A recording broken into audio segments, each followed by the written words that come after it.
right, where are these questions? Hi, David Wallimann here. What a lame intro. That's okay, right?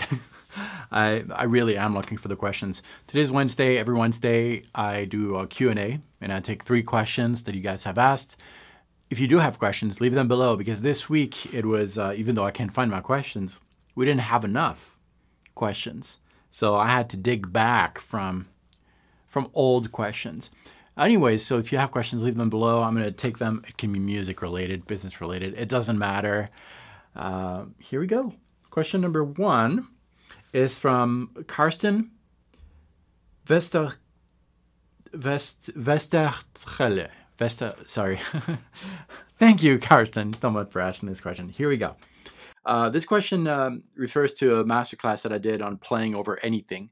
I'll refer to that below. Here's the question. I almost get it. If you choose a note and the 4th and the 5th from that particular sound, then what do you do from that? So just a brief reminder of that masterclass. Basically, that masterclass talked about safe intervals. The 4th and the 5th are found in most modes. Not all of them, I know. But if you don't know the key and you figure out one note that does work, from that note, you can pretty much safely play a perfect 4th above or a perfect 5th above. Because if we consider the church modes, for example, Ionian, Dorian, Phrygian, Lydian, Mixolydian, Aeolian, Locrian, those almost all have a perfect 4th and a perfect 5th. There are only 2 that don't really fit that logic. The Lydian has an augmented 4th. That's the only one. And the Locrian has a diminished 5th. That's the only one. All the others have perfect 4ths and perfect 5ths, which means that if you're in a church mode context, then any note can be safely, let me start that over. Any note you play, if it's a safe note, if it's an okay note, from that note you could play a 4th or a 5th, and most of the time you're going to be safe. Like 6 times out of 7 you're going to be safe. So what do you do with that? So let's say that you did find a note that works. You play a 4th and a 5th above that. That works too. You now have 3 notes. Well, one of that interval that you landed on, like the 4th or the 5th, can be another starting point, another note. From that note, you could probably safely play a perfect 4th and a perfect 5th above. Your ear will guide you. But if you are able to do that, well, now that's no longer 3 notes that are okay, but 6. You pretty much have the full mode. And then your ear is going to fill in the blanks. But that's what you do with it. It's not really a knowledge as in, okay, I figured out this interval works, therefore I'm in Dorian. It's not really that. It's more an ear education thing. And the ultimate goal, I think, is to be able to reproduce on the spot what you're hearing inside. And that's what we're after. Once you can hear it, your fingers should be able to respond to that. Just like when I'm talking. I have the thought, it goes through the mouth without having to think about all the technical aspects of how to use my mouth to make those sounds. It just comes out. It should be the same musically with your fingers this time. Anyways, I hope that made sense. Rewatch the video. If you haven't seen it at all, I highly recommend that you do. I will also link that below. And it's a longer masterclass, but I think that's really going to be beneficial. Okay, question number 2. Hi. Oh, well, come say hi then. I'm not going to edit this. You've got to go a little bit higher. Say hi. Hi. All right, say bye. Bye. Thank you. Can you close the door on where we're at, please? Okay, well, I'm going to continue, babe. Okay? Okay, be quiet. Making a video, okay? The next question is, in your opinion, what are the key components of a good guitar backing track? And Javier is asking that. Good question, Javier. The question is, well, that's question number 3, actually. So hold on to that, okay? Okay. We're going to get to it after.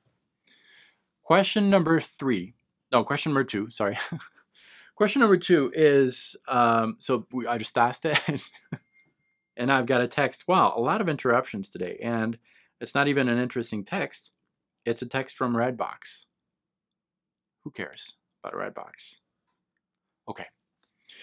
So a good backing track, I think, is, for me, is usually a simple backing track that doesn't require you to really think through the chord changes, and that doesn't come as that doesn't surprise you. In other words, I don't really want a track where you're playing something and then there's a chord change that happens and it's a new key. Although I love those kind of songs when they're prepared, my use of backing track usually is for my own musical development. And when I do that, I just want to focus on a particular concept, not on what's coming next. Something simple, also a good balance of instruments. I don't want everything panned to the center, because then that makes it very muddy. I want things spaced out.